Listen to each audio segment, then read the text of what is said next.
Hey hey! Je suis contente de faire cette vidéo parce que j'ai mes règles et que quand j'ai mes règles, je marmotage activé et c'est super dur d'avoir l'énergie de, tu vois, de me montrer, de faire des trucs. Et du coup, je veille vraiment à ça, à m'écouter et à faire des trucs plutôt sur l'ordi et à me préparer minimum, enfin à me prendre minimum 2 heures l'après-midi pour dormir. Là, le confinement fait plutôt bien les choses.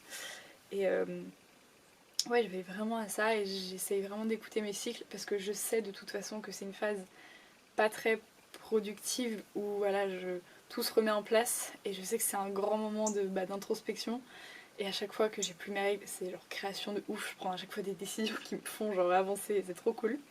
Et est-ce que je vais réussir à te partager enfin, les liens que je fais dans ma tête?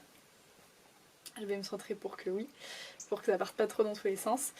Mais encore une fois, d'ouvrir des fenêtres et de te proposer une lecture un peu différente des choses. Et j'ai déjà parlé de la langue des oiseaux, qui est voilà, d'écouter plutôt la symbolique, et moi dans ma croyance de ce que l'inconscient entend, et du coup enfin, manifeste avec le corps. Les règles, les règles, avoir des règles douloureuses, c'est quand même pour moi quelque chose d'assez fort. Et loin dans le but de raconter ma vie, mais j'ai jamais eu trop des règles douloureuses, et du coup je te parle pas de. J'ai déjà eu, tu vois, le genre de truc où tu peux pas sortir de ton lit et là ça prend quelques heures et c'est vraiment dur. Mais j'ai jamais eu quelque chose qui était tellement dur que pendant toute une journée j'étais bloquée. Donc voilà, je fais quand même la part des choses. Mais je trouve que moi perso ça m'a beaucoup. Encore une fois, c'est ça, c'est d'écouter le sens, la symbolique, ça te donne le sens, la direction un peu, de voir qu'est-ce qu'il y a de plus émotionnel ou relationnel. Et là, moi, quand j'ai un peu creusé ce truc-là des règles, bah ouais, j'ai compris que j'ai toujours eu du mal avec le cadre, l'autorité. Je pense que du coup, t'as vu pourquoi je chemine autant là-dessus. Et dès que dans ma vie, j'ai commencé à prendre des décisions pour arrêter de déléguer mes responsabilités à l'extérieur et me soumettre à une autorité extérieure, etc., etc., bah ouais, il y a quelque chose qui s'est, hop, verticalisé en moi.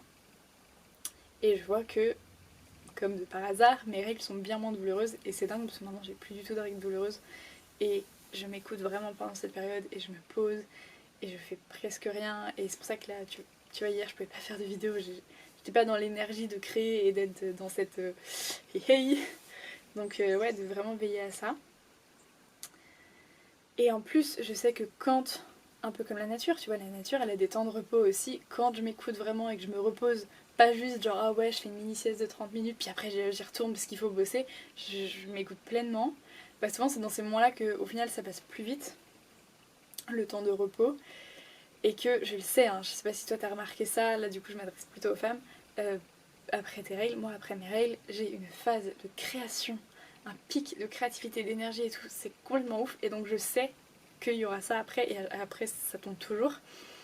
Et du coup, je prépare aussi mon emploi du temps, vu que maintenant, bah, je me crée mon emploi du temps en fonction de ça, et je sais que ça va être voilà, une période beaucoup plus fructueuse, et donc je respecte vraiment ces temps-là, et ça m'a trop appris à me structurer, parce que étant maintenant en autodidacte, bah, se structurer c'est pas toujours facile, mais il y a vraiment un truc qui m'a réconciliée. C'est une, ah ouais, c'était une femme qui m'avait accompagnée, qui m'avait donné ces mots, qui m'a fait trop du bien. Parce que voilà, moi, dès que je parlais de structure, de cadre, ça parle pas en moi et ça me. J'aime pas du tout. Et elle m'avait dit, mais vu qu'elle savait que je dessinais, elle fait, mais t'es pas obligé d'avoir un cadre rigide, tu vois, tu peux juste dessiner les contours de ta vie et du coup choisir qu'est-ce qui te rendra libre. Et là, j'étais là, genre, ah ouais.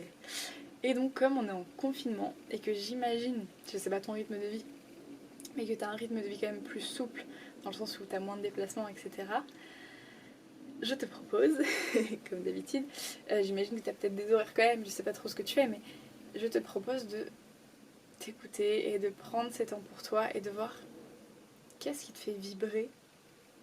Et peut-être même aller plus loin de. Moi, je me suis vraiment posé cette question là avec le confinement, même si je sais pas si je vais le respecter à 100%, très sincèrement.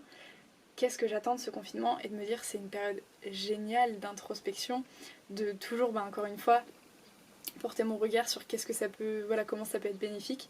Et je sais que bah, je me suis mis plein de trucs dans le confinement, de ah ouais, je suis là, ça me permet de faire ci, ça. Et pas non plus dans une logique de je dois tout faire, je dois être super productif. Non, justement, c'est l'hiver, c'est le retour vers l'intérieur, où tout notre système se met en place. Et c'est, je trouve, l'occasion d'aller voilà, un peu plus loin. Donc je te propose ça. J'ai l'impression que ça n'a ni queue ni tête ce que je te dis là. Enfin dans le sens où le fil de ma... va trouver un titre, je sais pas. C'était une vidéo blabla.